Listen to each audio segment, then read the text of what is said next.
इस वीडियो में हम देखेंगे multiple choice question for diodes and its application. तो लास्ट वीडियो में हमने पहले 30 क्वेश्चन देखे, अब नेक्स्ट 10 देखते हैं।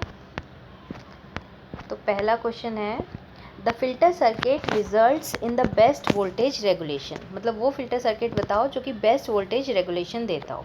तो बेसिकली फिल्टर सर्किट का काम क्या होता है,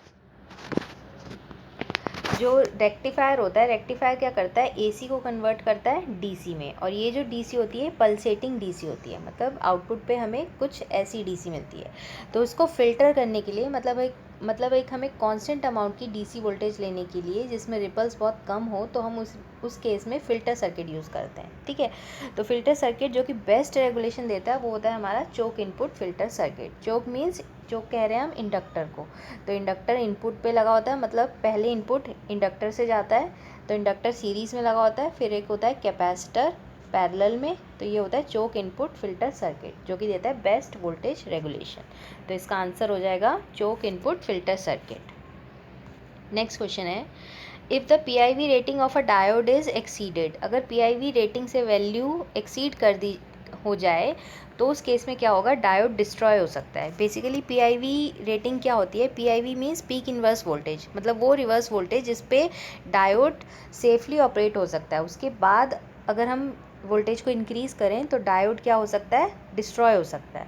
तो रेटिंग मतलब एक पर्टिकुलर वैल्यू दे रखी होती है, रेटेड कोई वैल्यू दे रखी होती है, जैसे किसी भी डिवाइस में रेटिंग दे रखी हो, तो मतलब उस पर्टिकुलर वोल्टेज के, मतलब जो वोल्टेज या करंट पावर जो भी रेटिंग दे रखी है, तो उसमें वो डिवाइस सेफली वर्क कर सकता है। अगर उससे ज़्यादा हम वैल्यू दे दें तो वो जो भी डिवाइस होगा वो डिस्ट्रॉय हो सकता है। तो यहाँ पर दे रखी है PIV रेटिंग ऑफ डायोड। अगर उसने कहा उससे वैल्यू ज़्यादा हो गई तो उस केस में क्या होगा, हमारा डायोड क्या हो जाएगा, डिस्ट्रॉय हो सकता है। तो इसका आंसर हो जाएगा द डायोड इज़ डिस्ट्रॉयड। तो नेक्स्ट क्वेश्चन है, the Zener diode is destroyed if. ये भी सेम वही क्वेश्चन है कि अगर जीनर डायोड उस केस में डिस्ट्रॉय हो सकता है if it carries more than the rated current. अगर मतलब रेटेड करेंट दे रखी है, उससे अगर हमारी वैल्यू उस वैल्यू से अगर हमारी करंट ज़्यादा हो जाती है तो उस केस में जीनर डायोड डिस्ट्रॉय हो सकता है। तो इसका आंसर हो जाएगा सी। नेक्स्ट क्वेश्चन है, if the doping level of a crystal diode is increased the breakdown voltage. अब डोपिंग लेवल अगर हम डायोड में इंक्रीज़ कर दें तो ब्रेकडाउन वोल्टेज पे क्या असर होगा। तो बेसिकली क्या होता है, डोपिंग लेवल, जैसे हमने, ये हमारा PN जंक्शन है, तो जैसे ही PN जंक्शन फॉर्म होता है एक डिप्लीशन लेयर फॉर्म हो जाती है। अगर हम डोपिंग लेवल बढ़ा दें तो ये जो डिप्लीशन लेयर है ये रिड्यूस हो जाती है, मतलब इसकी जो विड्थ होती है वो डिक्रीज़ हो जाती है डोपिंग लेवल बढ़ाने से, क्योंकि width of the depletion layer inversely proportional होती है डोपिंग कंसनट्रेशन के।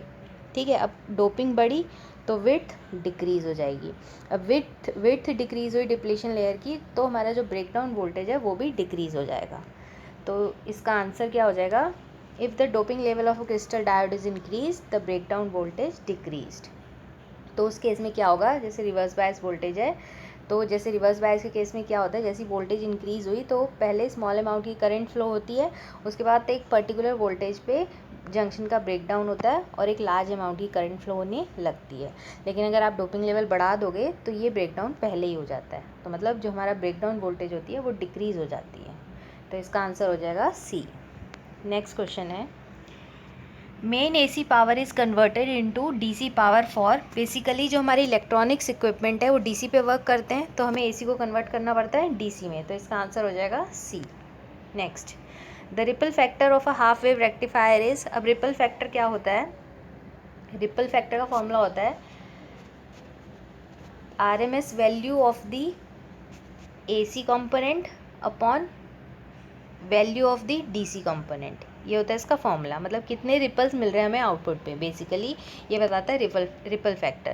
तो जितनी इसकी वैल्यू कम होगी उतना अच्छा हमारा रेक्टिफायर होगा। तो हाफ वेव के केस में इसकी वैल्यू होती है 1.21 और फुल वेव के केस में इसकी वैल्यू होती है 0.482।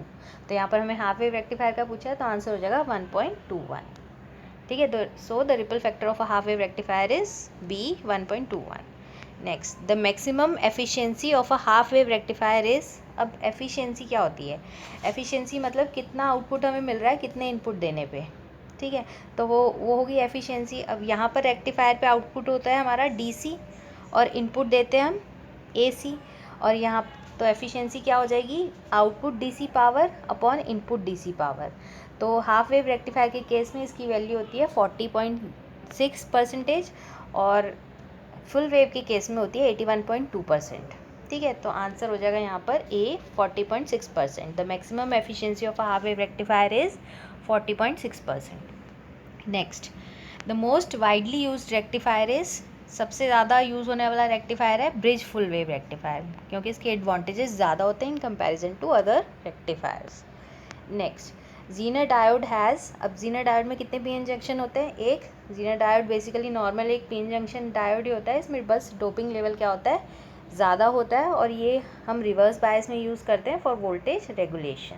ठीक है, तो इसका तो बेसिकली पीएन जंक्शन ही है, तो कितने जंक्शन होते हैं इसमें, 1।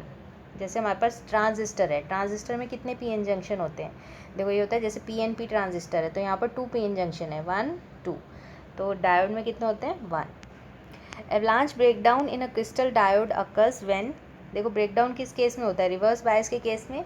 जब हम रिवर्स वोल्टेज को बढ़ाते हैं तो एक पर्टिकुलर वोल्टेज पे, पहले तो देखो वोल्टेज जब बढ़ती है तो करंट बहुत माइन्यूट अमाउंट की करंट, मतलब बहुत स्मॉल अमाउंट की करंट फ्लो होती है, लेकिन एक पर्टिकुलर वोल्टेज पे ब्रेकडाउन होता है जंक्शन का और लार्ज अमाउंट की करंट फ्लो होनी शुरू होती है, उसे कहते हैं हम एवलांच ब्रेकडाउन। ठीक है, तो मतलब जैसे रिवर्स बायस वोल्टेज हमारी एक्सीड कर गई एक सर्टन वैल्यू के, तो ब्रेकडाउन हो जाता है जंक्शन का और करंट फ्लो होने लग जाती है। तो यहाँ पर आंसर क्या हो जाएगा, avalanche breakdown in a crystal diode occurs when reverse bias exceeded a certain value.